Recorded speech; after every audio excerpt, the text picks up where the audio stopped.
Bapak-bapak, ibu-ibu, saudara-saudara jamaah sholat subuh rahimakumullah. Alhamdulillah kita mengawali hari ini dengan kebaikan-kebaikan. Allah bangunkan kita dari mati sementara kita, yang kemudian Allah berikan kekuatan untuk melangkahkan kaki menuju masjid untuk sholat berjamaah. Sholat yang sebagaimana disebutkan bahwa sebaik-baik sholat di antara sholat wajib yang ada, sholat yang paling berat bagi orang-orang munafik, yaitu sholat subuh dan sholat isya. Alhamdulillah, mudah-mudahan dengan sholat subuh kita di pagi hari ini Allah menjauhkan kita dari sifat-sifat orang munafik. Mudah-mudahan dengan sholat subuh kita hari ini kita terjauhkan dari sifat-sifat orang munafik. Kemudian Allah berikan nikmat yang luar biasa. Allah berikan kesempatan untuk bermajelis ilmu. Mudah-mudahan majelis kita di pagi hari ini sebagaimana janji Allah, majtama'a qaumun, tidaklah berkumpul satu kaum, fi baitin min buyutillah, di salah satu rumah di antara rumah-rumah Allah, yatluna kitab Allah, membaca ayat-ayat Allah, wa yatadarasuna fiha, yang kemudian mempelajari firman-firman Allah. Janji Allah adalah illa nazalat alaihimus sakinah, kecuali akan datang, akan turun ke dalam majelis itu ketenangan. Bapak-bapak, ibu-ibu sudah tenang? Sudah tenang belum? Masih ngopi ya, sibuk dengan ngopi. Itu janji Allah ya. Setiap kaum yang berkumpul mempelajari Al-Quran di rumah Allah, nazalat alaihimus sakinah, turun kepadanya ketenangan. Bukan tidak ramai, enggak. Maksudnya rasa hati yang tenang, adem, ayem, tentrem. Walaupun punya masalah di rumah, begitu datang ke sini hilang. Ya, yang punya hutang banyak juga lupa. Ya, bukan hilang hutangnya. Tapi penting itu, rasa tenang itu penting. Ya, hidup ini kalau dipenuhi dengan kegelisahan, masya Allah, berapapun harta yang ada, berapapun kenikmatan yang ada, tidak nikmat, nggak bisa menikmati apa yang Allah berikan. Betul kan? Jangan kira orang yang bergelimang harta, yang bapak-bapak, ibu-ibu lihat di televisi itu mesti bahagia. Enggak, belum tentu. Bisa jadi orang yang sekedar cukup untuk bisa makan hari ini, tapi begitu datang ke majelis ilmu, masya Allah, hatinya nyes, makces, bisa sholat, itu luar biasa. Dia mendapatkan ketenangan yang hakiki, tenang ketika beribadah kepada Allah Subhanahu wa Ta'ala, dan itu betul-betul ketenangan yang nggak bisa dicapai bagi orang-orang yang tidak mendekatkan diri kepada Allah Subhanahu wa Ta'ala. Turun kepadanya sakinah, nazalat alaihimus sakinah. Tidak berhenti di situ, bahkan wa ghasyiyat alaihimur rahmah, Allah akan membanjiri dengan rahmatnya, melimpahi dengan rahmatnya. Masya Allah, rahmat Allah itu bentuk kebaikan yang paling puncak. Ketika orang sudah mendapat rahmat, tidak ada perlu kebaikan-kebaikan dari manapun. Cukup dia ketika mendapatkan rahmat dari Allah, maka apapun yang terjadi, apapun yang dia alami, semuanya itu adalah kebaikan-kebaikan. Kalau sudah mendapatkan rahmat Allah, masya Allah, dia akan terjauhkan dari berbagai macam ancaman-ancaman, siksa-siksa dan sebagainya. Maka kita sangat berharap akan rahmat Allah, dan kita masuk surga juga karena rahmat Allah. bukan karena amalan kita, bapak-bapak, ibu-ibu. Sekali lagi saya ingatkan. Makanya kita beramal itu bukan kemudian amalan itu yang akan menjadikan kita masuk surga, enggak. Tapi kita beramal dalam rangka mendapatkan rahmat. Yang dengan rahmat itulah kita ingin masuk surga. Ya. Kemudian tidak berhenti di situ, ya, wahafat alaihimul malaikah, malaikat akan mengepakkan sayapnya ke majelis seperti ini, Bapak, sebagai penghormatan. Ini majelis berarti majelis yang sangat tinggi, sampai malaikat ikut hadir menyaksikan. Masya Allah, ya, walaupun biayanya murah, Pak, kalah sama konser-konser itu yang biayanya miliaran, jutaan, tapi bukan jadi di situ adalah datang kemurkaan Allah Subhanahu wa taala. Ya, kalau majelis ilmu itu selalu didatangi malaikat, luar biasa. Tidak berhenti di situ, bahkan wa dzakarallahu fi man indah. Allah akan menyebut-nyebut kita terhadap penduduk langit di sana, Pak. Disebut-sebut, si fulan bermajelis ilmu, si fulanah lagi bermajelis ilmu. Begitu. Disebut-sebut, maknanya dibangga-banggakan. Maka kalau Allah sedang membanggakan kita, ya kita jangan tidur lah, ya. Nggak lucu kalau sedang dibanggakan Allah kita tidur gitu. Ya. Termasuk keutamaan majelis ilmu disebutkan dalam hadis Rasulullah SAW, ad-dunya mal'unah, dunia itu terlaknat, Pak. Al-dunya mal'unatun, ini kalimat umum, semua dunia itu terlaknat. Apa arti terlaknat, Pak? Terlaknat ya terlaknat, Ustaz. Ya, karena kalimat terlaknat itu sudah jadi bahasa Indonesia, ya. Nah, jadi tapi makna yang lebih mendalam, terlaknat itu apa sih? Kok dunia semua terlaknat?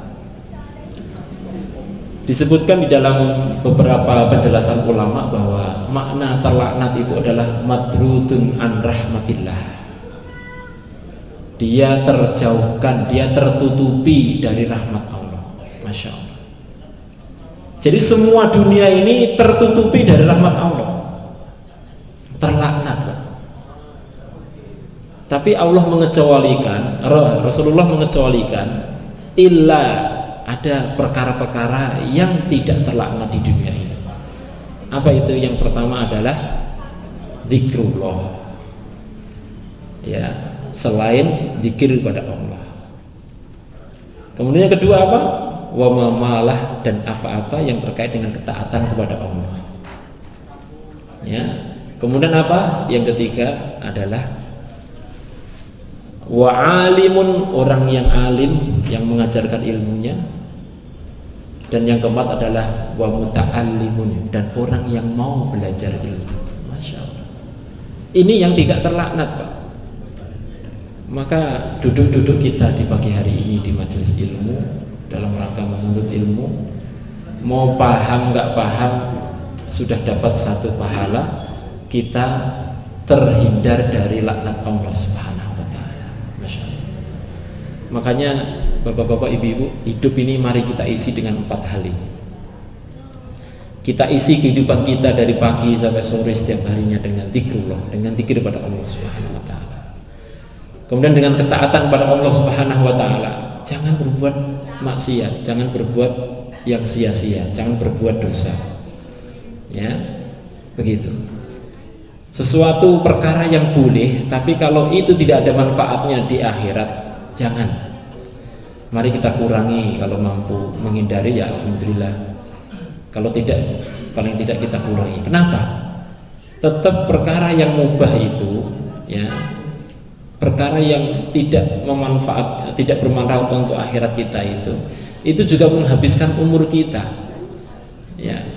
Maka umur itu juga akan ditanya lah, sama saja, Ya, di situ mengisi kehidupan kita, bagian dari umur yang akan ditanya oleh Allah Subhanahu wa taala. Maka Rasulullah SAW bersabda dalam hadis lain, tidak akan bergeser kaki seorang hamba sampai dia ditanya tentang 5 perkara. Salah satunya adalah fi umrihi, ya, fi ma'afnah. Ditanya dari tentang umurnya, bagaimana dia menghabiskan umurnya, bagaimana dia mengisi umurnya, itu akan ditanya. Begitu. Maka walaupun tidak dosa, tapi kalau yang kita lakukan itu sia-sia, tidak ada manfaat, apalagi nggak ada manfaat dunianya, nggak ada manfaat akhiratnya, maka kita akan ditanya dari sisi umur atau waktu yang kita gunakan untuk berbuat hal-hal yang sia-sia tadi. Kemudian kita isi dengan alimun, kita mengajarkan ilmu, kita berilmu dan kemudian mengajarkan ilmu. Terus yang keempat adalah wa muta'allimun, kita belajar ilmu. Kalau nggak alim ya sudah, belajar saja, ya begitu. Makanya di pagi hari ini bagian daripada upaya kita, saya pribadi dan jamaah sekalian, untuk belajar ilmu. Kita sama-sama belajar. Saya bukan mengajarkan, tapi saya dalam rangka mengajak bapak-bapak untuk belajar bersama-sama. Ayo, begitu. Mudah-mudahan majelis kita di pagi hari ini bagian dari tanda-tanda bahwa kita tidak termasuk yang dilaknat oleh Allah Subhanahu wa taala. Begitu. Kemudian salawat dan salam semoga senantiasa tercurah atas manusia terbaik, manusia yang lebih kita cintai daripada diri kita, keluarga kita, anak kita, yaitu Nabi kita Nabi Muhammad sallallahu alaihi wasallam, juga kepada para istrinya, keluarganya, sahabatnya, tabi'in dan juga tabi'ut tabi'in. Bapak-bapak, ibu-ibu yang dirahmati Allah, kesempatan yang mulia di pagi hari ini saya diminta untuk memberikan satu koreksi tentang perkara-perkara yang tiap hari kita lakukan, yang terkhusus adalah yang berada di masjid ini, ya. Ini bukan, dari judulnya memang seolah-olah ini mencari kesalahan-kesalahan, bukan. Kita bukan dalam rangka mencari-cari kesalahan, tapi dalam rangka lebih fokus kepada memperbaiki kekurangan-kekurangan kita, kekurangan-kekurangan bersama kita, ya Pak ya. Jadi mohon ini dari judulnya dan juga nanti dalam pembahasannya, mari kita bersikap husnudon kepada Allah SWT, husnudon kepada saya pribadi dan kepada majelis ini, bahwa ini bukan dalam rangka mencari borok, mencari kekurangan, kesalahan, bukan, tapi lebih kepada memperbaiki apa-apa yang bisa kita perbaiki bersama-sama. Karena kita berharap bahwa dalam kebersamaan kita itu bisa saling memberi manfaat. Disitulah salah satu manfaat kita berjamaah di masjid ini, ya, kita saling menasihati, kita saling memberikan manfaat. Begitu. Apa arti hidup berjamaah, ya Pak ya? Hidup bermasyarakat berjamaah dalam arti bersaudara dalam satu jamaah masjid ini. Kalau kemudian kehidupannya masing-masing, ya kan? Bapak datang ke masjid sholat berjamaah, habis itu pulang, udah pulang, nggak peduli ini kanan kiri kita siapa, nggak mengenal kanan kiri siapa, buat apa kalau hanya seperti itu kan? Ya, padahal diantara fungsi kehidupan berjamaah itu tidak hanya jamaah dalam sholat Pak, ya enggak. Allah berharap memang kaum muslimin itu terwujud kehidupan secara berjamaah di dalam kehidupannya, tidak hanya sholatnya saja, ya. Dan sholat berjamaah yang 5 waktu ini, masya Allah ya, akan membentuk satu kedekatan, satu pengenalan kepada saudara kita, lebih kenal daripada kehidupan yang di luar. Coba kalau maaf dalam pertemuan RT aja sekarang sepekan berapa Pak Tugiman mana ini? Ketua pertemuan RT aja paling sebulan sekali ya Pak ya. Nah, ini mengalahkan pertemuan RT Pak. Sehari minimal 5 kali loh Pak. Masya Allah. Ya, kalau pertemuan RT membahas kerukunan rumah tangga, rumah bermasyarakat saja, itu paling kalau ada masalah ayo kumpul ya. Kalau rutinnya paling sebulan sekali, berarti setahun hanya 12 kali. Coba. Atau ada event-event tertentu. Coba berjamaah sholat berjamaah itu bertemunya 5 kali dalam sehari, Pak. Maka mestinya, dan memang itu yang kita rasakan, bahwa kedekatan saudara-saudara yang bertemu karena sholat berjamaah itu lebih terasa daripada hanya sekedar ketemu dalam bermasyarakat. Luar biasa. Makanya inilah Allah mewajibkan kita para laki-laki untuk sholat berjamaah itu agar kita saling mengenal, membentuk satu kebersamaan, ya, hidup berjamaah. Kenapa?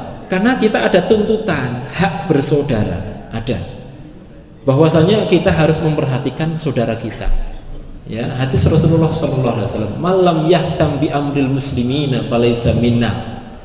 Barang siapa yang tidak memperhatikan kondisi saudaranya, barang siapa yang tidak memperhatikan kaum muslimin, maka dia bukan golongan saya. Ya, Masya Allah. Kalau sudah tidak dianggap dari bagian dari golongan Rasulullah, kita mau ikut golongan siapa lagi? Ya. Jadi memperhatikan saudaranya. Makanya maaf ya, sholat berjamaah itu untuk saling mengenal. Begitu. Makanya di dalam sholat itu ada kewajiban untuk merapatkan shaf. Betul kan? Imam selalu tidak bosan-bosannya, dan kita juga mungkin makmum yang dengar kayaknya udah, karena sudah seringnya, akhirnya kadang-kadang mau didengerin saja. Karena nanti juga biasa begitu. Jangan, Pak, itu ada manfaat yang luar biasa. Ya, kenapa kita harus merapatkan shaf? Ya, rapat kaki kita menempel saudara kita. Bahkan kalau kita lihat dari hadis-hadis Rasulullah itu, sampai hadis Bukhari itu menunjukkan pundak ini menempel, Pak. Masya Allah, rapat betul, Pak. Ya, salah satu manfaatnya apa? Yaitu tadi, maaf kalau kita sedang ada masalah dengan saudara, itu begitu kita rekat, Masya Allah, itu hati jadi amarah, mungkin sifat yang awalnya dia kurang enak sama saudaranya jadi hilang. Kenapa? Sudah tempel-tempelan dalam sholat. Masya Allah. Makanya ini sunnah yang kita yakin, kita bersungguh-sungguh, tidak ada perkara yang itu diperintahkan oleh Allah dan Rasulnya kecuali di situ pasti ada manfaat. Sebagaimana tidak ada perkara-perkara yang dilarang oleh Allah dan Rasulnya kecuali pasti mendatangkan manfaat. Begitu. Maka merapatkan shaf, jangan risih, Pak, dengan saudara kita, jangan. Ada mungkin ya, bukan di jamaah sini, jauh di sana mungkin, bukan di Amriki tapi Ameriko. Di Amerika sana, Pak, ya, itu apa namanya, kalau yang mungkin didasari karena ketidakpahaman, itu dideketin menjauh, deketin menjauh lagi. Ada, Pak, begitu, Pak. Bahkan saya ada teman sholat bareng di Masjid Al-Adham sana, ya. Itu teman saya itu bawa anaknya masih kelas 6 SD, tapi karena sudah diajarkan oleh orang tuanya untuk merapatkan shaf, dia merapatkan shaf. Namanya anak kecil, ngejar terus, Pak, dirapatin. Lah itu yang dikerapatin itu orang tua. Itu saking jengkelnya orang tua, itu kakinya, Pak, maaf ya, ini diangkat langsung ditendang ke kaki anaknya, diinjekin ke kaki anaknya. Masya Allah. Itu dalam sholat, Pak, bisa begitu. Kenapa? Ini karena ketidakpahaman. Masya Allah. Ini ya, makanya ilmu itu penting di situ, Pak, dan belajar ilmu itu penting. Begitu. Ini manfaat sholat berjamaah. Jadi kita saling mengenal saudara kita. Makanya kenapa kita salam itu tengok kanan, tengok kiri. Ya memang itu bagian dari tuntunan Rasulullah yang kita nggak perlu bertanya, loh Rasulullah, kenapa kita harus tengok kanan, tengok kiri? Kenapa harus ruku? Rasulullah nggak pernah menjelaskan manfaatnya, enggak. Tapi salah satu ya hikmah itu bisa diambil dari siapa saja, Pak. Bahkan orang kafir pun bisa mengambil hikmah dalam kehidupan ini. Betul kan? Orang kafir sendiri setiap kejadian dia bisa mengambil pelajarannya ini. Itu orang kafir. Itu diizinkan oleh Allah untuk mengambil hikmah, mengambil pelajaran dalam kehidupannya. Apalagi kita orang beriman, dalam setiap amalan kita bisa kita ambil hikmahnya. Tidak mesti dalilnya mana? Tidak perlu. Ya, dengan Allah menganugerahkan akal kita untuk berpikir, maka kita bisa mengambil pelajaran. Maka salam tengok kanan tengok kiri itu diantara manfaatnya kita saling mengenal saudara kita. Begitu selesai sholat, ya kita fokus pada Allah. Sholat itu nggak boleh tengok kanan tengok kiri, Pak. Mau ditowel gimana wes fokus saja. Pokoknya fokus pada Allah SWT. Pandangan kita ke tempat sujud, tapi pikiran kita fokus berpikir, berdialog dengan Allah Subhanahu wa taala. Ya. Tapi begitu selesai, kita justru suruh nengok kanan dan tengok kiri. Maknanya kita suruh mengenal saudara kita. Oh siapa? Oh ternyata tadi nggak sadar, sedang fokusnya, khusyuknya sholat, nggak mengetahui siapa di kanan dan kirinya. Tapi begitu selesai kita kan, oh ini bapak ini, masya Allah, salam. Ya, mengenal, tanya, ya silahkan begitu. Ya. Kita ketahui saudara kita, ya. Jadi manfaat hidup berjamaah itu begitu, Pak. Ya, kita saling mengenal saudara kita. Begitu saling mengenal, begitu sering ketemu, kita mengetahui kondisi dia seperti apa. Makanya orang beriman itu harus peka, Pak. Harus peka. Setiap sholat jamaah ini ngelihat, Pak Ustadznya kok bajunya itu aja. Wah, apa dia karena suka pakai itu? Berarti memang bajunya cuma itu, Pak. Lah, jamaah itu yang paham gitu loh. Ya.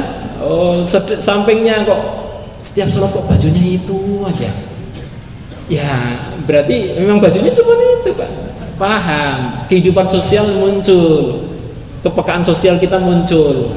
Oh, berarti baju yang sudah lusuh, sudah sobek bahkan kok pakai itu saja. Nah, ini kepekaan sosial. Ya artinya ini kepekaan sosial, Pak, ya. Termasuk juga saling menasihati, Pak. Saling ingin saudaranya itu baik. Orang menasihati itu ingin saudaranya baik atau ingin saudaranya buruk, Pak? Baik. Maka maaf, kita juga saling berhusnudzon bahwasanya ketika saudara kita itu menasihati kita, pada hakikatnya itu karena cinta dia kepada kita. Kalau Bapak berbuat salah kemudian dibiarkan, justru maaf berarti Bapak sedang dibiarkan oleh saudara Anda dalam kesalahan, dalam ketergelinciran, ya, dalam kesesatan. Justru ini tidak terwujud yang namanya al-ukhuwah, persaudaraan. Tapi kalau namanya bersaudara itu ingin saudaranya itu memperbaiki kesalahannya, ingin saudaranya itu semakin baik, maka dihidupkanlah yang namanya at-tawasau, saling menasihati, tawasau bil haq wa tawasau bis sabr.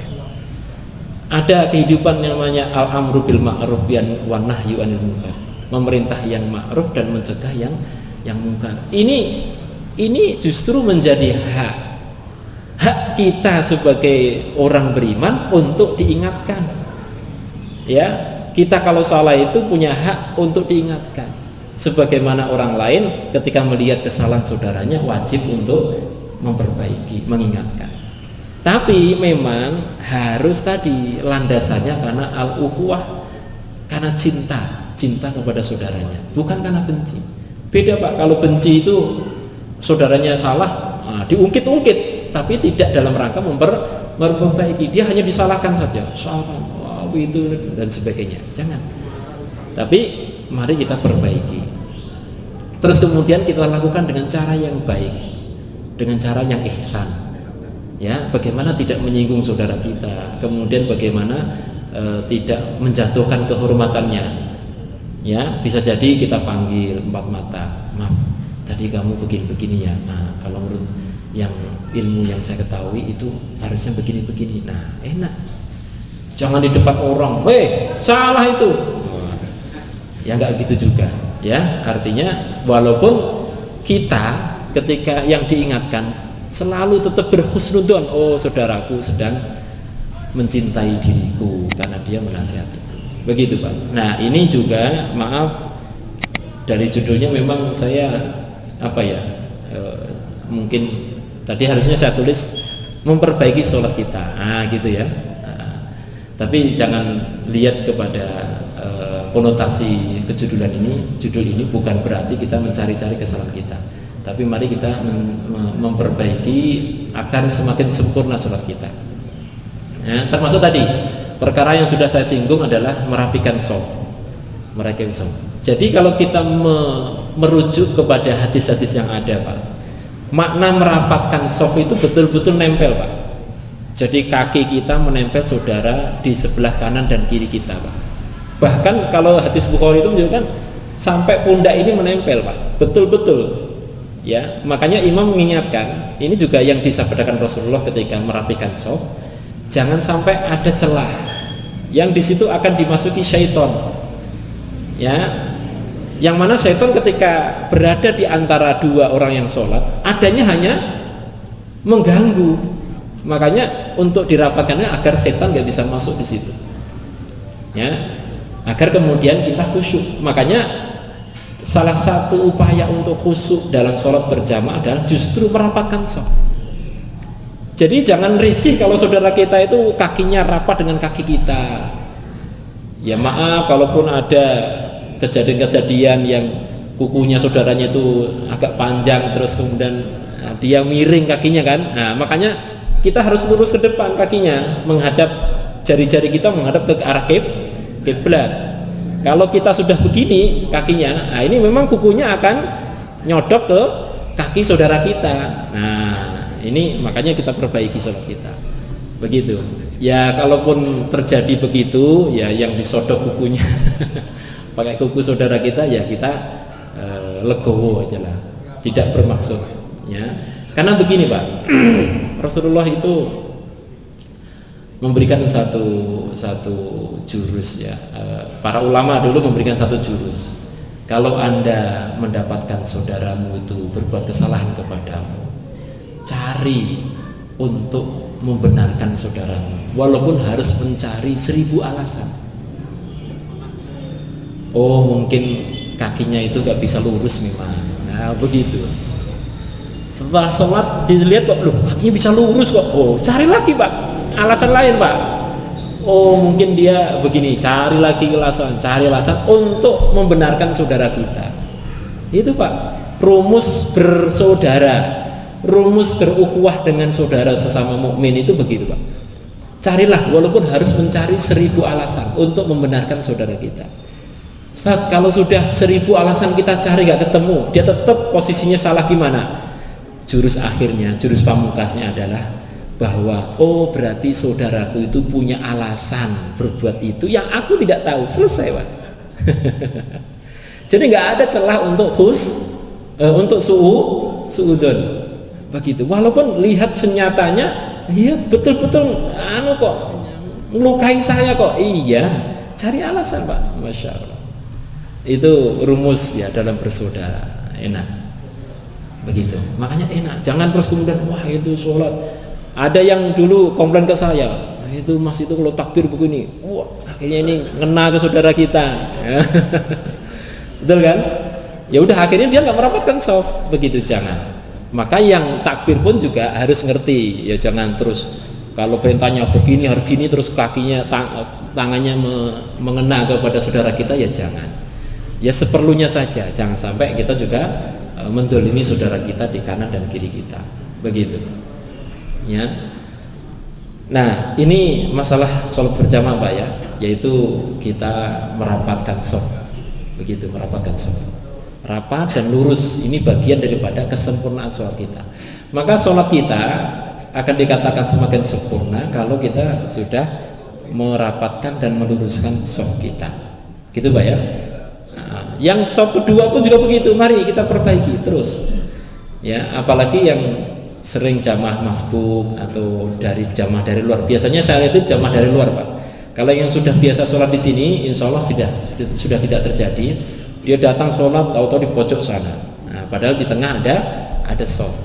Nah, cara untuk memulai soft yang baru, kalau yang depannya sudah penuh, itu bukan asal kita berdiri di belakangnya, tidak. Tapi diawali dari tengah, Pak. Tengah. Kemudian setelah itu sebelah kanannya, sebelah kirinya, kanannya, kirinya. Begitu. Artinya apa? Semakin dia itu lebih dekat dengan imam, itu lebih utama, Pak. Makanya di dalam keutamaan shaf yang pertama ada hadis yang mengatakan seandainya mereka tahu apa yang ada dalam shaf yang pertama, maka mereka akan berebut dan bahkan kalau perlu akan diundi untuk bisa menempati shaf yang pertama.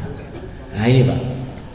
Makanya nggak boleh, rumusnya itu nggak ada rumus isar dalam ibadah, Pak. Nggak boleh. Isar dalam ibadah itu nggak boleh. Kalau isar di luar ibadah boleh. Isar itu mementingkan saudaranya, mendahulukan saudaranya. Contoh, soft depan kosong, kok kemudian Bapak, ayo monggo Pak. Nggak boleh itu, Pak. Haram, Pak. Ya. Justru yang ada itu berebut kebaikan. Maka jangan isar, Pak, jangan isar. Nggak boleh. Isar dalam urusan muamalah bagus, tapi isar dalam ibadah nggak boleh. Contoh gini,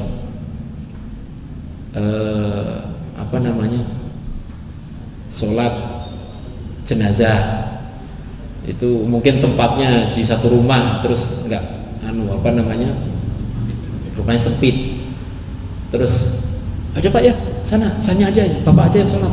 Nah, itu mestinya nggak begitu, dalam ibadah nggak boleh begitu. Bagaimana kita ini tetap harus bisa sholat, mensolati jenazah. Jangan kemudian, ini Pak, Bapak aja yang sholat, yang nyolatin. Berebut, Pak, berebut kebaikan. Kebaikan berebut.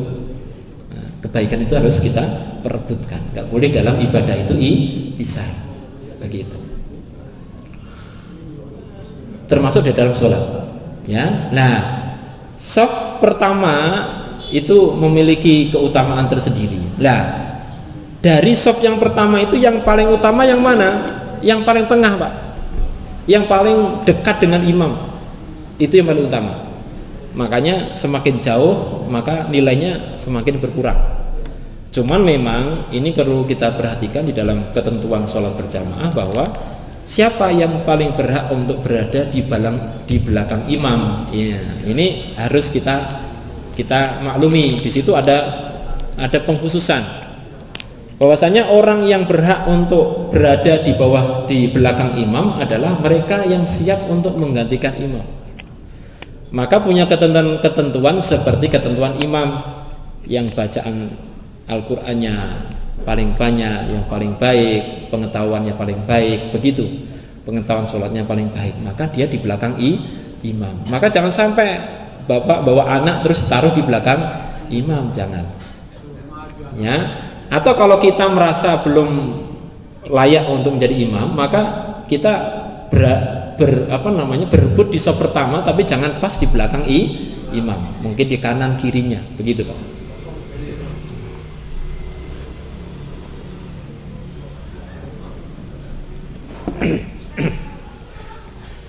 Kemudian nanti shaf 2 juga begitu. Yang paling utama adalah yang paling dekat dengan imam, terus begitu Pak.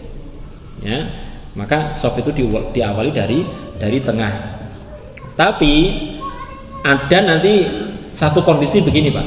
Ketika Bapak masuk, udah shaf yang ketiga, tahu-tahu yang memulai di pojok sana.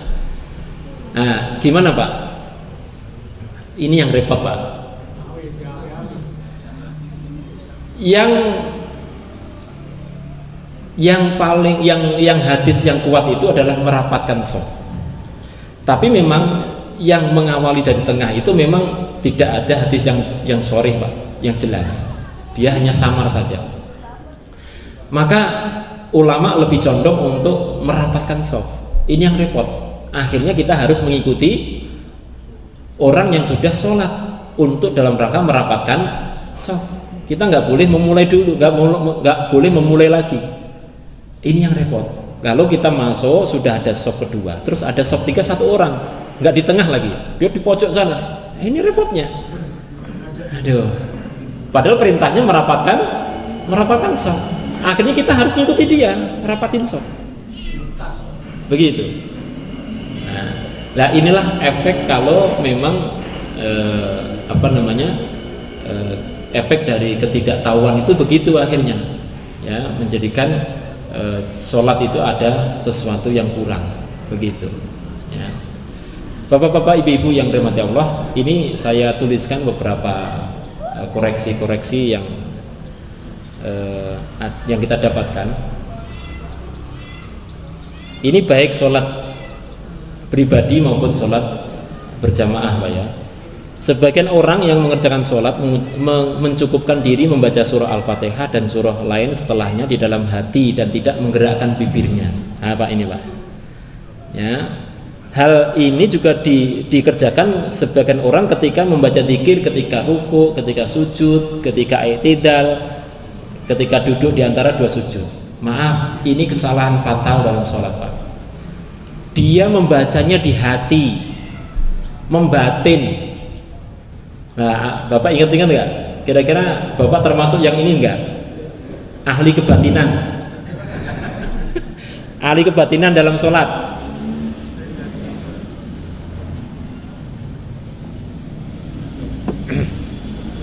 Ini yang saya lihat, Pak. Kalau saya lihat orang masbuk itu, loh, sholat bibirnya betul-betul diem, tenang sekali. Mungkin saking khusyuknya kali ya. Enggak boleh begitu, Pak. Makna dibaca itu bukan dibaca di hati. Hanya bahasa Indonesia yang membaca di hati itu hanya orang Indonesia, Pak. Membaca di batin aja ya bacanya. Nah, guru-guru dulu gitu kan. Nah, biar nggak rame, udah dibaca ya bukunya halaman sekian sampai sekian, tapi jangan bersuara, udah bacanya di hati aja, plototin aja.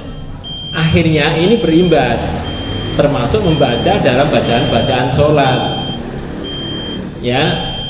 Jadi makna membaca itu, kalau hadis yang diriwayatkan beberapa sahabat, Rasulullah itu sampai janggutnya itu bergerak, Pak, walaupun sholat sir, sholat yang tidak dijaharkan.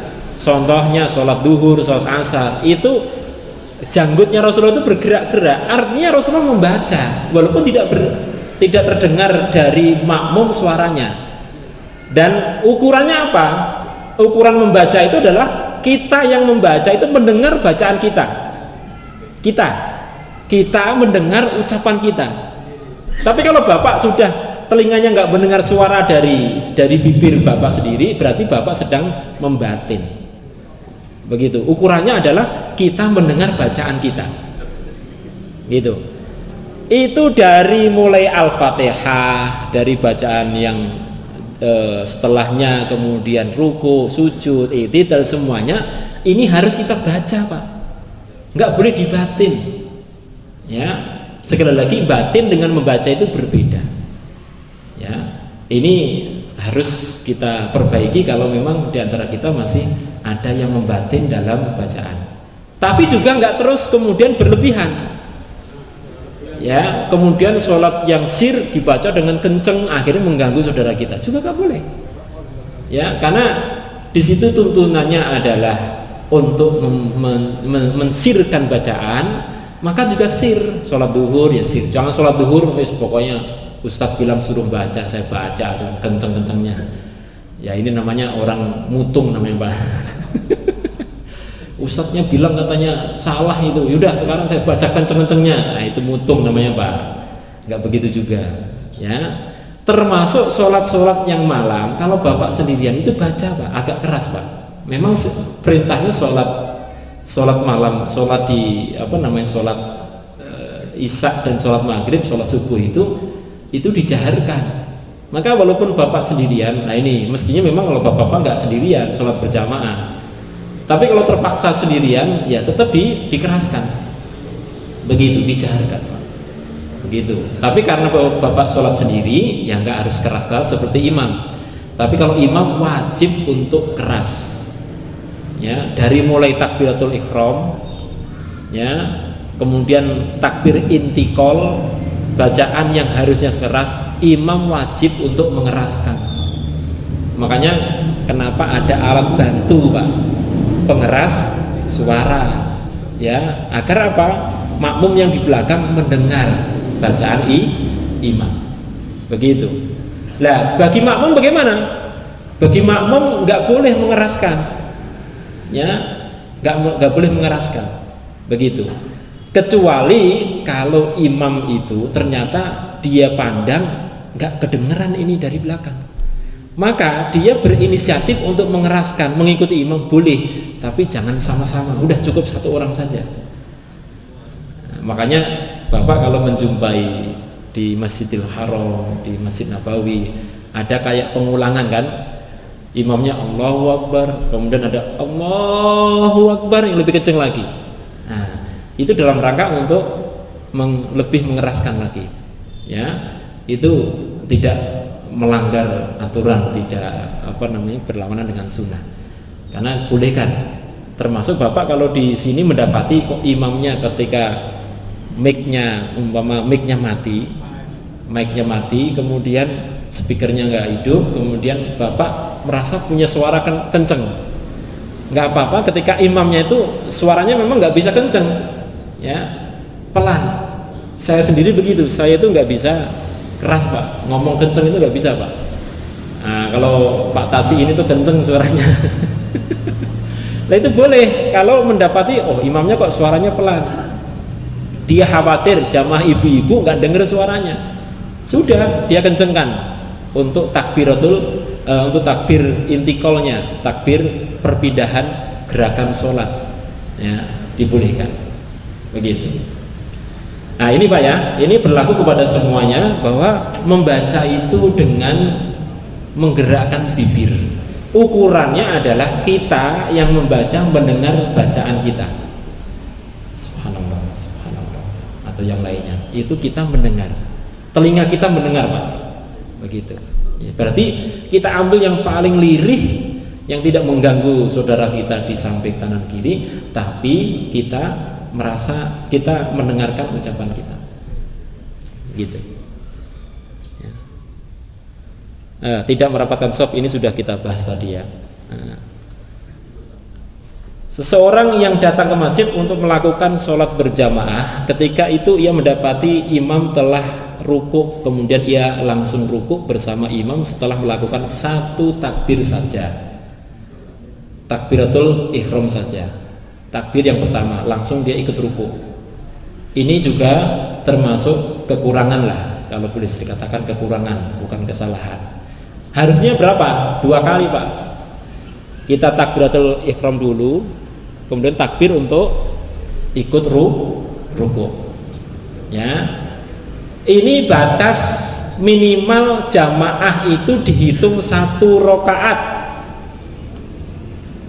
Dihitung 1 rakaat. Jadi bapak-bapak, kapan makmum ketika kita masbuk kepada imam sholat jamaah itu dihitung sempurna. Dihitung sempurna 1 rakaat itu ketika minimal itu mendapati imam masih ruku. Jadi kalau bapak datang imam masih ruku, berarti bapak masih bisa dapatkan 1 rakaat sempurna. Tapi caranya 2 takbir, Pak. Pertama takbiratul ihram, kemudian takbir untuk ruku. Nah, jangan takbiratul langsung ikut ruku. Begitu. Ya. Nah, termasuk nanti kaitannya dengan di mana kita mengangkat tangan. Termasuk di sini juga kita mengangkat tangan, Pak. Tempat mengangkat tangan itu ada 4. Di mana saja, Pak? Takbiratul ihram. Ya. Ukurannya berapa, Pak? Sepadan dengan bahu, hadis riwayat Muslim, kemudian riwayat Bukhari, sepadan dengan telinga. Ya. Caranya bagaimana? Jari kita ini rapat, ya, tapi tidak menggenggam. terus kemudian kita hadapkan ke arah kiblat, begitu Pak. Maka tadi kasus yang tadi itu begini itu karena memang tadi memaksakan ini betul-betul harus mengarah kiblat, akhirnya sikunya nggak dia perhatikan. Sikunya kemana, begitu. Ini tempat mengangkat tangan yang pertama. Yang kedua, ketika kita mau rukuk Pak, dari berdiri mau rukuk itu juga mengangkat tangan. Yang kedua, ketika bangkit dari rukuk. Ketiga. Yang keempat apa Pak? Ketika bangkit dari atahiyat. Atahiyat berarti atahiyat yang pertama. Kalau atahiyat terakhir Bapak nggak bangkit, ya. Atau atahiyat terakhir Bapak salam. Kalau bangkit setelah itu mau takbir silahkan saja. Jadi di empat tempat itulah kita mengangkat tangan, ya. Nah, maka termasuk ketika kita masbuk mendapati imam sedang rukuk, kita takbirnya 2 kali, takbiratul ihram, kemudian takbir menuju kepada rukuk, ikuti imam, dan itu dicatat sempurna 1 rakaat, gitu Pak, ya. Kemudian oh ya, ini sudah ya, tidak mengangkat tangan pada di mana hadis Rasulullah menunjukkan mengangkat tangan, ya. Jadi 4 tadi Pak, ya. Jadi ketika mau rukuk, bangkit dari rukuk, kemudian bangkit dari duduk tasahud, begitu, ya. Kesalahan berikutnya adalah menunda-nunda takbiratul ihram, menunda-nunda. Apalagi ini sholat taraweh, sering ini Pak. Ketika imam itu sudah berdiri, maka tidak ada aktivitas yang lain yang dilakukan orang yang berada dalam masjid kecuali mengikuti imam, ya. Ketika sholat, maka nggak boleh kemudian sengaja nunggu di belakang. Bacaannya nih panjang Ustaz ini, udah tunggu aja lah, kalau udah mau rukuk baru. Ini nggak boleh Pak, nggak boleh, ya. Begitu. Jadi keutamaannya sholat berjamaah itu adalah ketika kita mendapati takbiratul ihram bersama imam. Maknanya apa? Imam takbiratul ihram, kita sudah dalam shaf, kita sudah siap.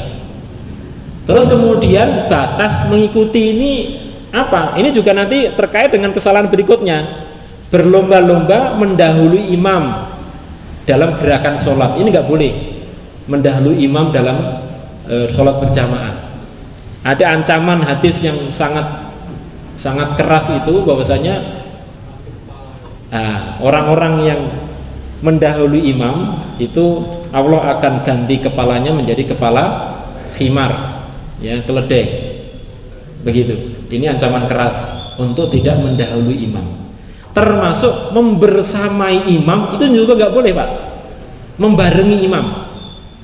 Termasuk menunda-nunda ngikuti imam juga nggak boleh Pak. Masya Allah. Nah ini Pak, maaf ya, ini ya, mendahului imam nggak boleh, membarengi nggak boleh, mengakhirkan untuk ngikuti imam juga nggak boleh. Contohnya Bapak sedang baca di rukuk, imam sudah tak iktidal, terus Bapak masih baca aja, nggak boleh. Imam itu harus diiringi, diikuti. Ngikuti itu harus deket Pak. Kalau udah Bapak duluan, itu namanya nggak ngikuti, nyusul nanti. Itu namanya nyusul, ya. Udah Bapak duluan aja, nanti saya nyusul. Nah, kalau ngikuti itu di belakang, mengiringi, ya, mengiringi. Yang benar itu mengiringi imam, mengiringi gerakan imam. Ya, jadi ketentuannya ya, nggak boleh mendahului, nggak boleh membersamai, membarengi aja nggak boleh. Nah ini juga sering kita dapatkan, ya, jamaah yang mendahului imam atau membersamai imam, sering terjadi.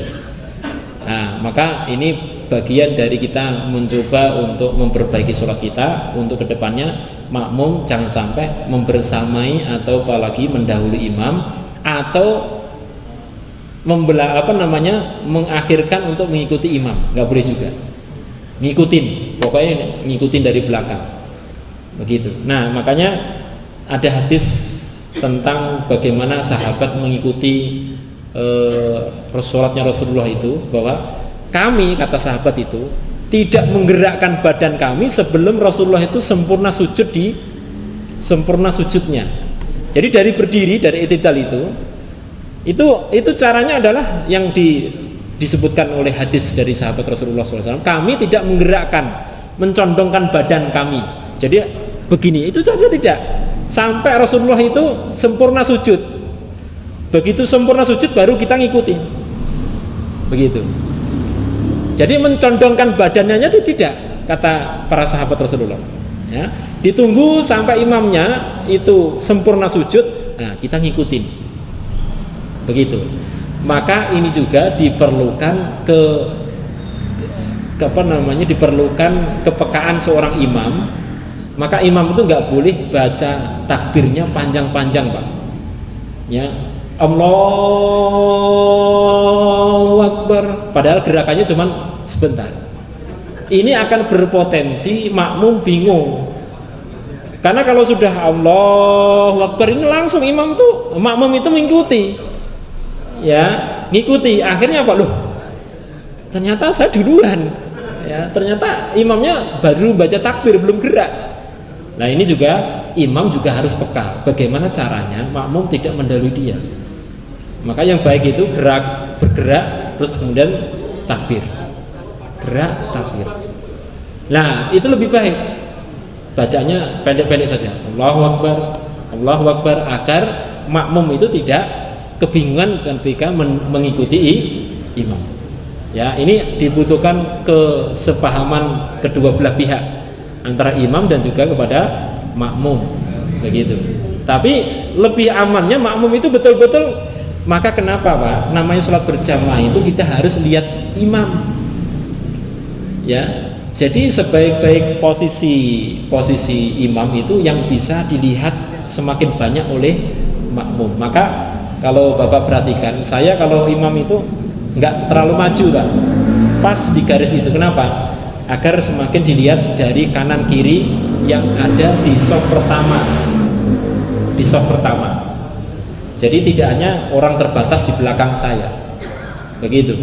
Ya, makanya dulu masjid Rasulullah itu nggak begini, Pak, nggak modelnya kotak begini. Ya, terus apalagi ada yang masjid itu pokoknya imam itu di dalam gitu loh. Di posisinya agak sembunyi begitu. Jangan. Ya, semakin imam itu posisinya bisa dilihat di orang-orang di shaf pertama semakin banyak, itu semakin baik. Ya, maka nanti bisa di masjid itu didesain agar model mihrabnya itu nggak terlalu sembunyi begitu, tapi melebar. Jadi agak lebar sehingga imam itu posisinya bisa diketahui oleh jamaah di shaf pertama. Kenapa? Dia memperhatikan gerakannya imam. Lah kemudian shaf kedua memperhatikan gerakan shaf pertama, terus begitu, Pak. Ya, maka termasuk yang benar dari jamaah ibu-ibu itu, kalau sholat itu dibuka satirnya, Pak. Ya. Nah, kalau kajian ditutup. Ya. Nah, kalau dulu kan terbalik itu kan, ada satir itu. Kalau sholat ditutup, aduh, ini gimana? Begitu selesai, pengen lihat penceramahnya dibuka. Ibu-ibu mah nggak wajib melihat penceramahnya, dengerin saja udah cukup. Tapi yang benar itu makmum ibu ngelihat makmum laki-laki gerakannya kayak apa, sudah gerak atau belum, begitu. Jangan sampai ibu-ibu juga itu mendahului imam, nggak boleh. Ini berlaku semuanya, nggak boleh mendahului imam atau mengakhirkan dalam mengikuti gerakan imam juga nggak boleh. Ya, itu.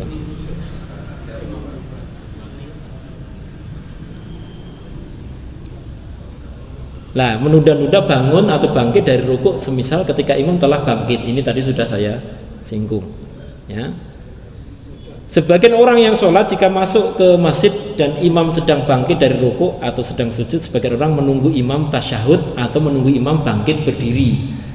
Jadi kalau kita sebagai yang tertinggal Pak Mas Bu, begitu kita masuk wajib langsung ngikuti gerakan sholat berjamaah apapun yang dilakukan, mau sedang duduk, mau sedang berdiri, mau sedang rukuk, langsung rukuk, jangan nunggu.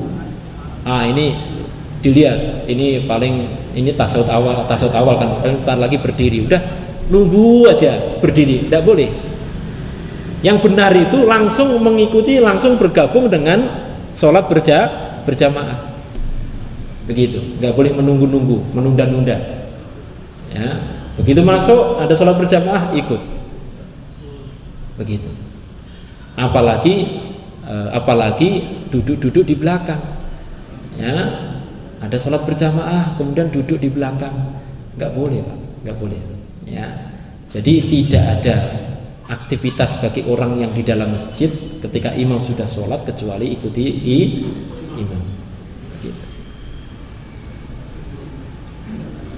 Tidak meluruskan punggung ketika rukuk padahal ia mampu melakukannya. Ini baik sholat sendiri maupun sholat berjamaah Pak ya. Ya. Sebenarnya masih banyak perkara-perkara yang harus kita perbaiki di dalam sholat kita. Tapi memang gini Pak,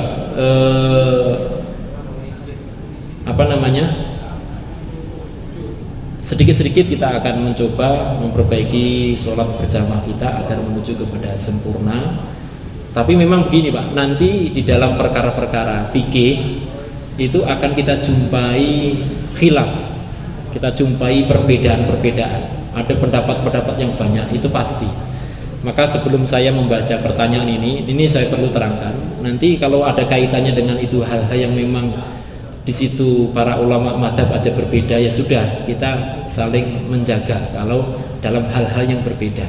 Tapi apa yang saya sampaikan tadi saya pilah-pilah yang sekiranya memang ini tidak ada perbedaan, semuanya begitu. Ya, saya tidak membahas hal-hal yang sekiranya berbeda. Contoh, kalau di dalam buku saya ini saya ambil dari kitab Al-Qaulul Mubin fi Akhta'il Musallin, ya, perkataan yang jelas di dalam perkara kesalahan-kesalahan di dalam orang yang sholat, yang dikarang oleh Syekh Mansur Al-Syekh. Ya, itu memang saya pilih-pilih yang sekiranya tidak terlalu berpolemik ketika saya sampaikan, karena di situ dibahas masalah niat, dibahas. Ya, lah saya tidak membahas masalah hal-hal yang menimbulkan nanti pertentangan, karena di situ adalah wilayah yang khilaf, para ulama juga berbeda pendapat. Begitu. Maka termasuk dalam pertanyaan-pertanyaan ini juga saya berharap ya tidak kita bahas hal-hal yang memang di situ wilayah yang boleh kita untuk berbeda. Untuk muslimah, bolehkah jika sujud alas atau tempat sujud ditutup dengan mukenanya?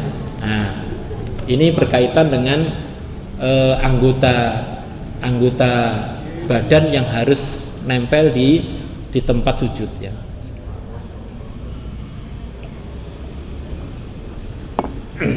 Bahwa anggota sujud yang harus nempel ke tempat sujud itu adalah dahi, hidung, telapak tangan, kemudian siku dan ujung bawah bagian depan kaki kita. Itu tempat sujud, ada 7 bagian yang disebutkan Rasulullah menjadi tempat kita yang nempel, bagian badan yang nempel ketika sujud. Nah, ini pertanyaan adalah kaitannya dengan dahi. Ya. Apakah boleh ditutup dengan mukena? Nah, kalau tutup itu bukan tutup itu bukan bagian dari alas, maka nggak boleh Bu. Ya, contoh kita tutup dengan mukena kita, justru nggak boleh itu. Maka harus dibuka. Ya, harus dibuka. Maka termasuk wanita yang memakai cadar itu kenapa harus dibuka? Dia hidungnya juga harus nempel di tempat sujud. Kecuali memang membuka cadar itu mengundang fitnah. Nah, itu boleh. Ya, dibolehkan oleh para ulama. Tapi kalau tidak, ya contohnya sholat sendirian di rumah, maka kening dan hidung ini harus nempel. Termasuk peci kita, Pak. Maka kenapa disunahkan pakai peci? Ya, ini agar rambut kita tidak menutupi dahi kita. Ya, begitu. Lah, kalau sajadah bagaimana? Lah itu bagian dari lantai. Begitu. Karpet bagaimana? Nggak langsung menyentuh bumi. Itu sudah include bagian dari bumi. Bukan sesuatu yang baru yang kita tutupi, yang kita menjadikan penghalang antara dahi dengan bumi. Begitu. Nah, itu bagian, makanya juga tidak boleh kita sholat di tempat yang apa namanya antara lantai dengan tempat sujud kita itu sangat berjauhan, tinggi. Contohnya Bapak sholat di kasur, nggak boleh. Itu kan tinggi sekali, begitu. Ya. Atau alasnya terlalu tebal, nggak boleh, Pak. Ya, kayak sajadah imam, kenapa nggak usah terlalu dipertebal, tumpuk-tumpuk sampai empuk, jangan. Ya, itu karena sebenarnya kening ini harus menempel ke tanah, ke bumi, ya, ke bumi dalam arti permukaan bumi. Nah, karpet ini bagian dari permukaan bumi. Tapi kalau ada sesuatu yang lain di tubuh kita, contohnya rambut atau mukena atau peci, ini harus dibuka. Ini untuk kesempurnaan sholat kita. Kalau kita berjamaah sesama wanita, di manakah tempat imam yang betul? Ya.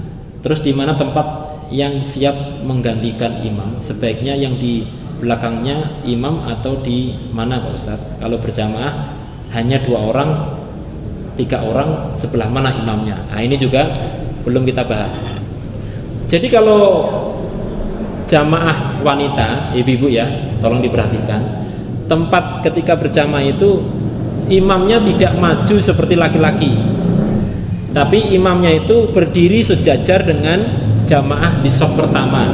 Cukup dia maju sedikit saja, ya, dari jamaah shaf pertama. Itu tata cara sholat berjamaah yang imamnya dan makmumnya imamnya dan makmumnya perempuan, wanita. Ya, lah nggak boleh kalau imamnya wanita nanti makmumnya laki-laki, nggak boleh. Ya, begitu. Tapi kalau imamnya laki-laki, ya tentu seperti yang dipraktekkan, yaitu ada jarak. Bahkan kalau jamaahnya itu wanita, itu shaf yang paling utama bagi wanita adalah yang di belakang. Ya, ketika modelnya terbuka seperti ini, Pak. Ya.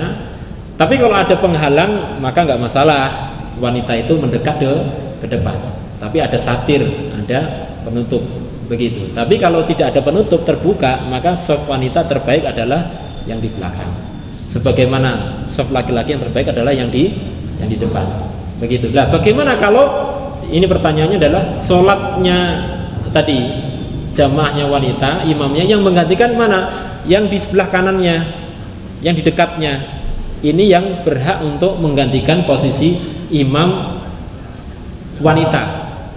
Nah, bagaimana shafnya? Kan berkurang, maka merapatkan shaf. Geser yang sebelah kiri kanannya, geser ke tengah untuk merapatkan shaf. Jadi melakukan gerakan untuk merapatkan shaf dalam sholat itu boleh, Pak.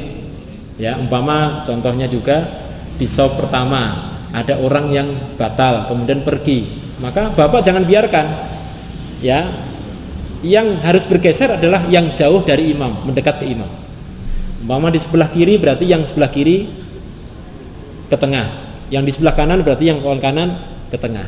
Begitu. Begitu juga sholat berjamaah bagi wanita tadi, Bu. Ya, kalau ada yang batal makanya menggantikan sebelah kanannya, ya, kemudian nanti shafnya dirapikan, begitu. Kalau sholatnya itu hanya 2 orang, bagaimana tata cara sholat ketika makmum 2 orang saja, maka laki-laki itu berdiri di sebelah kanannya. Begitu juga sholat berjamaah wanita, kalau hanya 2 orang maka di sebelah kanannya, begitu. Jadi bukan di depan sama di belakang. Nah, begitu nanti ada 2 orang, boleh nanti mundur, ya. Kalau nggak mundur-mundur, imamnya saja yang maju, selesai, ya. Jadi boleh. Jadi membetulkan posisi shaf ketika sholat itu dibolehkan. Di manakah posisi jamaah wanita yang baik ketika berjamaah dengan kaum bapak? Ini tadi sudah saya singgung, ya. Rukhsahnya Allah bagi musafir yang menjamak qasar salatnya dilakukan dalam perjalanan atau rukhsah tersebut bisa dilakukan di tempat tujuan, tempat singgah kita. Ini pembahasan tentang sholat safar. Jadi kita diberikan kemudahan oleh Allah SWT ketika safar itu boleh untuk mengqasar sholat. Mengqasar itu meringkas.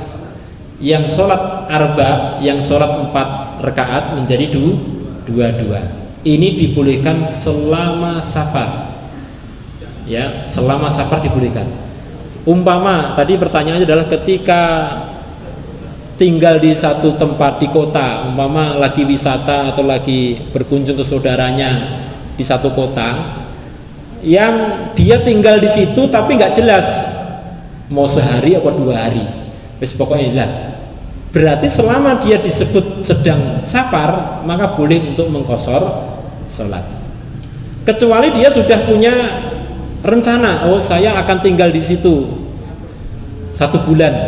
Nah, berarti begitu datang berarti sudah menjadi orang yang mukim, ya, orang yang mukim, berarti bukan safar lagi karena sudah berencana tinggal di situ. Tapi kalau nggak ada rencana tinggal di situ dalam jangka waktu tertentu, maka tetap dikatakan dia safar. Umpama dia di situ 2 hari, ya boleh untuk mengqasar sholat, ya, sampai 3 hari lah. Batasnya ini para ulama berbeda-beda. Ada yang 3 hari, ada yang sampai Imam Malik mengatakan 15 hari. Bahkan menurut Ibnu Taimiyah itu nggak ada batasan. Selama dia disebut safar dan nggak merencanakan mukim di situ, maka dia boleh untuk mengqasar sholat. Nah, ini tadi wilayah yang sudah saya sampaikan. Kalau dalam perkara-perkara yang khilaf di sini, silakan bapak-bapak, ibu-ibu mengambil pendapat yang menurut bapak-bapak ibu udah saya cocok dengan ini, ya sudah dipakai saja, nggak masalah. Begitu. Insya Allah Allah akan memberikan kemuliaan bagi orang-orang yang memperhatikan perkara-perkara seperti ini, nggak masalah. Ya, berbeda masalahnya dengan jamak, Pak. Jamak itu kaitannya dengan masyaqqah. Jamak itu kaitannya dengan kesulitan, bukan dengan safar. Kalau safar itu kaitannya dengan qasar. Tapi kalau jamak kaitannya dengan kesulitan. Maka bapak walaupun mukim tapi merasakan kesulitan. Contohnya, ya, contohnya ada ada urusan yang betul-betul menyibukkan, nggak bisa ditinggalkan. Terus kemudian akhirnya bapak kesulitan ini kalau sholatnya nggak dijamak sekalian, sudah walaupun mukim boleh dijamak. Apalagi kalau sedang safar. Di dalam safar banyak sekali kesulitan, maka di dalam safar itu juga boleh kalau merasakan kesulitan kemudian dijamak. Begitu. Tapi kalau nggak dijamak nggak apa-apa, yang penting kok qasar. Sholatnya yang asli orang qasar itu 2 rakaat, Pak. Ya, diqasar. Yang 4 jadi 2. Itu sholat bawaan bagi orang yang safar. Ya, sebenarnya begitu, bukan sebuah pilihan sebenarnya. Kalau sudah safar ya sudah, sholatnya menjadi 2. Kecuali bapak makmum kepada imam yang 4 rakaat, sudah ngikuti imam saja. Begitu. Ya. Kemudian mengapa masalah mengisi shaf pertama dan merapatkan shaf jarang dibahas, bahkan disampaikan hanya sebagai candaan sehingga tidak dilaksanakan oleh jamaah. Nah, ini tentunya peringatan bagi kita semua, ya, kita harus memperhatikan perkara-perkara yang memang itu sunnah, itu memperhatikan perkara itu, merapatkan shaf sampai imam setiap sholat itu mengingatkan, terus diingatkan, tidak lupa. Ya, sebenarnya bukan mengingatkan, Pak. Imam itu wajib untuk merapatkan shaf jamaahnya. Jadi bukan sekedar ngomong, mestinya memang tidak sekedar mengingatkan, tapi sampai dia tidak boleh tidak memulai sholat sebelum shafnya betul-betul rapat, boleh. Bahkan kalau di zaman Rasulullah itu ada petugas khusus yang merapikan shaf. Dulu ada cerita Rasulullah itu mukul sahabat, mukul pakai pentungan, ya. Jadi cara meluruskannya itu pakai pentungan, Pak. Pokoknya digerakkan, kalau yang nggak lurus berarti akan kena pentungan itu. Ya, sehingga menjelang kematian itu ada Rasulullah ada cerita berbicara kepada para sahabatnya. Hari ini yang intinya Rasulullah ingin lunas hutang-hutangnya, termasuk hutang tentang kedoliman. Kalau ada di antara sahabatku yang merasa terdolimi oleh saya, maka hari ini silahkan engkau balas. Begitu kan? Ada cerita begitu kan? Ternyata ada seorang sahabat yang angkat jari, ya Rasulullah, engkau punya hutang kepada saya. Bagaimana ceritanya? Dulu pernah engkau meluruskan sholat itu engkau mukul, karena aku tidak rapi dalam barisan, engkau pukul saya. Ya sudah, kalau gitu engkau balas, hari ini waktunya untuk membalas. Wow, sahabat yang lain udah bingung sekali. Terus sahabat itu mengatakan, ya Rasulullah, dulu ketika engkau memukul saya sedang tidak pakai baju. Ini sahabat aneh-aneh aja. Ya, maka saya ingin engkau juga membuka baju. Masya Allah. Ya sudah, Rasulullah dibuka baju. Itu kondisi sakit, Pak, Rasulullah. Ya, ini sahabat sudah usah-usah melarang, sampai ada Abu Bakar maju. Ya, kamu kalau balas ke saya aja, jangan ke Rasulullah gitu loh. Rasulullah bilang biarin saja. Umar maju begitu, biarin saja. Yang lain membela Rasulullah, biarin saja. Ini ternyata memang sahabat unik ini. Begitu Rasulullah buka baju, ini langsung Rasulullah dipeluknya. Dia ingin dalam hidupnya itu kulitnya itu menempel dengan kulit Rasulullah SAW karena kecintaan kepada Rasulullah. Jadi ini apa istilahnya, ngurikin Rasulullah ini. Tapi niatnya baik, Masya Allah, karena kecintaannya pada Rasulullah. Begitu. Dia ingin ada bukti di dunia kulitnya menyentuh dengan kulit Rasulullah SAW, sehingga dia berharap akan bersama dengan Rasulullah di surga nanti. Begitu. Ya. Ketika dalam posisi sholat di depan kosong, bagaimana cara kita mengisinya? Ya kita maju. Ya, kalau dalam pembahasan yang lebih mendetail itu sampai memang tidak boleh memperbanyak gerakan dalam sholat. Memang ya ada batasannya. Kalau gerakannya itu ada yang membatasi, tidak boleh lebih dari 3 kali gerakan secara berurut-urutan. Kalau lebih dari 3 kali gerakan terus menerus dalam satu rakaat, maka batal sholatnya. Ada yang berpendapat seperti itu. Ya, maka kalau hanya untuk merapikan shaf, untuk maju 2-3 langkah, insya Allah masih dalam batas yang dibolehkan. Begitu. Tapi kalau gerakan itu terus menerus dan tidak diperlukan, ini nggak boleh. Ada cerita begini, Pak. Sahabat ini sebelum mereka memahami tata cara mengisi shaf, agar nggak ketinggalan, ada sahabat itu masuk di pintu depan. Begitu di pintu itu dia langsung takbiratul ihram biar nggak ketinggalan. Setelah itu baru dia jalan, Pak sedekap jalan begitu, baru merapatkan shaf. Ini Rasulullah dikabarkan oleh malaikat, ada sahabatmu kayak gitu sholatnya. Rasulullah setelah sholat itu, mana tadi yang melakukan ini nih? Rasul samping senyum aja, Masya Allah. Ya, senyum saja Rasulullah. Terus kemudian Rasulullah memberikan doa, barakallahu fi bukurika, Allah memberkahi atas ingin cepatnya kamu, ingin bergesa-gesanya kamu. Wala ta'ud, tapi jangan diulang lagi. Begitu saja. Tapi jangan diulang ya. Ya. Itu. Cukup sekali aja udah. Jangan diulang. Itu akhlak Rasulullah ya. Menghadapi orang salah itu justru mendoakan. Ya, ini adab luar biasa dari Rasulullah SAW. Kalau ada orang salah didoakan saja. Allah memberkahi atas niatmu untuk bersegera, tapi jangan diulang ya. Begitu. Itu makanya Rasulullah itu, Masya Allah, di hati-hati para sahabat itu nggak ada yang marah, nggak ada yang benci, karena akhlak Rasulullah luar biasa. Kalau ada sahabat yang diingatkan itu dengan cara yang baik sekali. Ada sahabat begini, Pak. Namanya sahabat siapa ya namanya? Jadi ketika sholat itu ada yang bersin, terus kemudian dia membaca doa, ya alhamdulillah bersin, wis alhamdulillah. Terus disambut dengan yarhamukallah. Terus begitu. Nah, terus setelah sholat diingatkan. Bukan, setelah sholat itu banyak sahabat yang nyalahkan dia. Nyalahin lah. Nah, dia mangkel diingatkan kayak gitu kan. Ya. Tapi dengan sangat lembutnya Rasulullah mengingatkan bahwa sholat itu hanya ucapan ini dan sebagainya. Tidak ada ucapan manusia. Begitulah. Itu karena akhlak Rasulullah yang begitu lembut mengingatkan itu. Sahabat itu kemudian mengingatkan. Oh maaf, ini kejadiannya kayaknya perkara tentang sahabat yang kencing tadi ya. Kencing di masjid, bukan sahabat. Jadi ada orang Badui datang karena nggak ngerti itu tempat apa, kencing di masjid Pak. Coba, Masya Allah. Ini kalau ada orang kencing di masjid, kira-kira Bapak bagaimana? Wah, sama Pak. Sahabat-sahabat yang lain ada orang kencing di masjid, itu mau diusir. Loh, Rasulullah paham. Jangan dulu.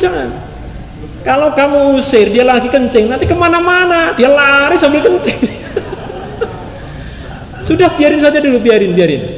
Nah, sampai dia selesai, cukup kamu ambil air siram, sudah selesai gitu. Praktis, jurus Rasulullah praktis. Sudah, baru diingatkan, orang ini masjid, jangan kamu marahi. Nah, sahabat sebelumnya kan marah sama dia, loh, dicegah oleh Rasulullah SAW, dicegah. Ya, udah jangan dicegah. Dicegah dia lari malah kemana-mana nanti nyiprat kemana. Masya Allah. Ini akhlak Rasulullah luar biasa. Baru setelah selesai, sudah selesai kencingnya udah, dipanggil. Rasulullah manggil sahabat, udah kamu ambil air 1 ember kemudian disiram, udah selesai. Kemudian Rasulullah manggil orang itu, ini masjid, tempat untuk ibadah. Diterangkan, gini. Baru dia mengetahui. Kemudian dia berdoa apa? Dia langsung berdoa, ya Allah, rahmatilah aku dan orang ini dan jangan yang lainnya. Doanya doa mangkel Pak. Ya Allah, rahmatilah aku dan orang ini. Maksudnya Rasulullah. Dan jangan yang lainnya, jangan rahmati yang lainnya. Karena mangkel sama yang lain. Masya Allah. Ya. Akhirnya orang ini masuk Islam Pak. Ya, masuk Islam terus berdoa itu. Ya Allah, baru tahu, baru sadar. Ini akhlak Rasulullah ya, dalam mengingatkan begitu. Ya. Gitu. Ini masih banyak sekali Pak. Bagaimana kalau mulai rukuk atau sujud kita mulai dari imam komen Allah atau sampai akbar agar makmum serentak. Nah, ini memang tidak ada ketentuan sampai di mana. Yang ada ketentuan adalah bukan ucapannya tapi gerakannya. Ketika imamnya belum sempurna rukuknya, ya kata sahabat tadi, ya ketika kami sholat di belakang Rasulullah, kita tidak mencondongkan badan kita. Condong aja enggak Pak? Condong enggak? Sampai Rasulullah itu sempurna rukuknya, sempurna sujudnya. Begitu. Jadi yang dilihat bukan bacaannya. Karena kalau bacaannya tipe imam beda-beda Pak. Ada yang takbir dulu baru gerak, ada yang gerak dulu baru takbir, ada yang gerak bersama dengan takbir. Ada yang begitu. Ini imam memang macam-macam. Begitu. Nah, yang dikatakan mendahului itu bukan mendahului takbir tapi gerakannya. Maka kalau umpama imam tidak terdengar ucapan takbir, ya kan kita nggak bisa umpama ya nggak terdengar. Dia sudah gerak, ya sudah kita ngikutin gerakannya saja. Begitu. Dan insya Allah walaupun imam gerak baru dia lupa takbir terus takbir umpama gitu, kita sudah ngikuti posisi imam, yang penting tidak mendahului, maka nggak masalah. Jadi yang dikatakan mendahului itu mendahului gerakannya imam, ya bukan dilihat dari ucapan takbir intikalnya imam, ya gerakannya. Maka tadi ketentuannya adalah sahabat Rasulullah mengatakan kami tidak mencondongkan badan kami sebelum kami melihat Rasulullah itu sempurna rukuknya, sempurna sujud, gitu. Apabila kita sholat di masjid lain terus imamnya pakai doa kunut, apakah kita boleh ikut mengangkat tangan untuk ikut kunut? Terus dalam niat sholat, apakah kita perlu melafadzkan niat sholat? Nah ini sebenarnya di dalam pembahasan kitab Al-Qaulul Mubin fi Akhtalil Sholin ada pembahasan masalah niat. Tapi memang sengaja justru tadi sudah saya sampaikan, saya tidak menyampaikan hal-hal yang akan nanti justru menjadi polemik ya, perkara-perkara seperti ini. Karena apa? Ini wilayah yang khilaf, wilayah yang perbedaan. Kalau dalam perbedaan kita kemudian tidak bersikap adil, maka nanti kita akan justru menjadi masalah dengan saudara kita. Begitu. Kalau dalam kunut, ya, saya tidak mengatakan justru pendapat pribadi saya, kunut itu bukan bid'ah, bukan bid'ah. Ya, bukan bid'ah. Karena di kalangan Imam Syafi'i saja mengatakan melaksanakan kunut. Begitu. Itu karena para ulama berbeda mengimplementasikan sebuah hadis atau dalil, sehingga ada pendapat begitu, ada pendapat yang begini, ya. Jadi kunut itu bukan bid'ah, begitu, bukan bid'ah, ya. Tapi memang ini perbedaan pendapat. Menurut Imam Abu Hambali, Imam Ahmad, ini memang tidak boleh dengan doa dengan kunut. Kalau pendapat yang lain, dia menggunakan kunut. Begitu. Makanya kalau saya sholat di masjid yang lain, kemudian imamnya pakai kunut, saya ikut kunut, Pak. Ya, saya ikut kunut. Begitu. Karena tadi sebenarnya ini masalah khilaf, bukan antara bid'ah dan sunnah, bukan. Ini pendapat, perbedaan pendapat. Begitu. Terus kemudian masalah doa usholi, bacaan lafaz doa, melafadzkan niat usholi. Ini juga harus kita sikapi dengan arif dan bijaksana. Ya, ini kalau kita bahas lebih mendetail dalam fikih di kalangan mazhab Imam Syafi'i, bacaan usholi itu bukan menggantikan niat, tapi dia untuk memperkuat niat. Ya sudah, kita toleran, kita tasamuh saja. Kita jangan kemudian mengatakan orang yang pakai usholi itu kemudian bid'ah, ini bid'ah, ahli bid'ah, jangan. Tidak. Apalagi sikap kita keras sekali terhadap orang-orang saudara-saudara yang melafadzkan niat, enggak. Begitu, ya. Jadi ada wilayah yang harus kita bertasamuh di situ. Ada wilayah yang prinsip yang enggak boleh diganggu, yang enggak boleh berbeda, itu juga ada. Begitu. Nah, dalam urusan fikih ini memang akan kita jumpai perkara-perkara yang banyak perbedaan pendapat. Apabila kita terlambat datang sholat isya masbuk, imam sudah 2 rakaat, kita baru 1 rakaat. Kapan kita takbir untuk yang setelah rakaat keduanya? Apabila dia terlambat, imam sudah rakaat kedua, kita baru 1 rakaat. Loh, kok masbuk 1 rakaat? Oh, maksudnya satu rakaat yang tertinggal. Kapan kita takbir untuk yang setelah rakaat keduanya? Oh, takbir maksud takbir mengangkat tangan ya. Saya husnudzonnya yang dimaksud adalah mengangkat tangannya. Bukan masalah takbir. Kalau takbirnya kan dari pertama sampai itu kan takbir. Ini yang dimaksud adalah takbir rakaat kedua. Yang tadi yang saya sampaikan bukan takbir rakaat kedua ya, Pak. Takbir bangkit dari atahiyat. Kalau nggak atahiyat ya sudah, nggak usah ngangkat tangan. Gitu. Mama kita tadi memang pertanyaannya adalah dia sedang ngikuti imam, dia rakaat kedua.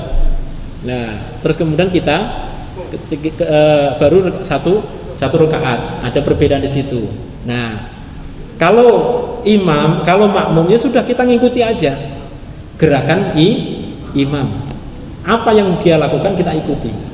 Bahkan kalau kita mengetahui imam ini ngangkat tangan atau tidak, terus kita ikuti, nggak apa-apa, masalah. Kita ikuti aja gerakan imam.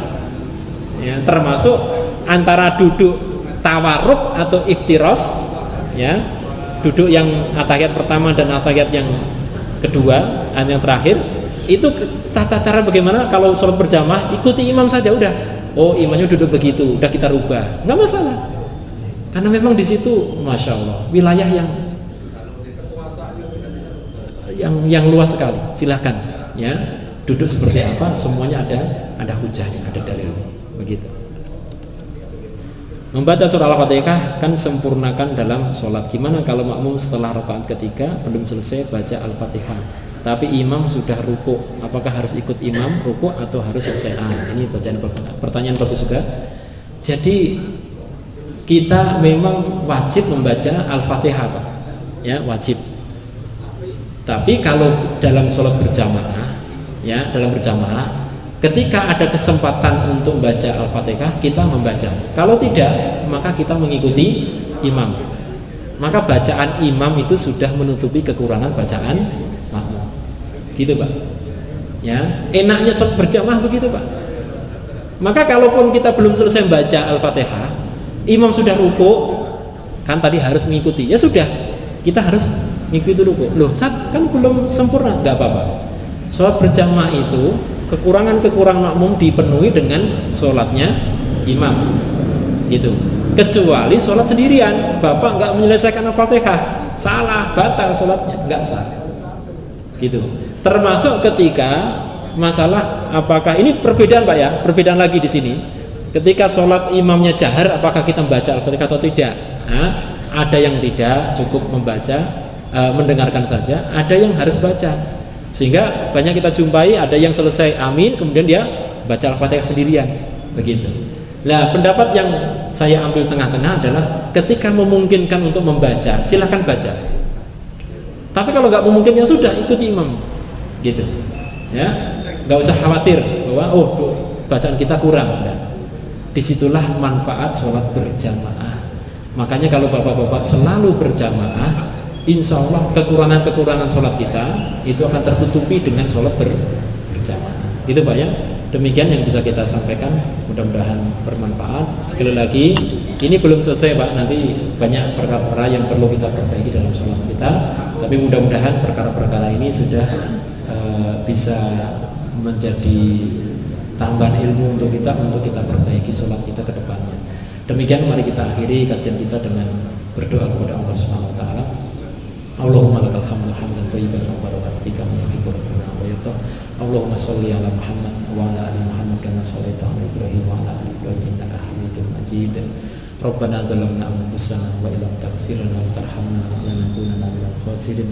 Rabbana la tuzigh qulubana ba'da idh hadaytana wa hab lana min ladunka rahmah innaka antal wahhab. Allahumma ati nufusana taqwaha wa zakkiha anta khairul man zakkaha anta waliyuha wa maulaha. Allahumma aslih lana dinana alladhi ya ismatu amrina wa aslih lana dunyana allati fiha ma'ashuna wa aslih lana akhiratana allati ilaiha ma'aduna waj'al hayata ziyadatan lana fi kulli khair waj'al mauta rahatan lana min kulli syarr. Rabbana atina fid dunya hasanah wa fil akhirati hasanah wa qina adzabannar walhamdulillahi rabbil alamin. Kita tutup dengan doa kafaratul majelis. Subhanaka Allahumma wa bihamdika asyhadu an la ilaha illa anta astaghfiruka wa atubu ilaik. Assalamualaikum warahmatullahi wabarakatuh.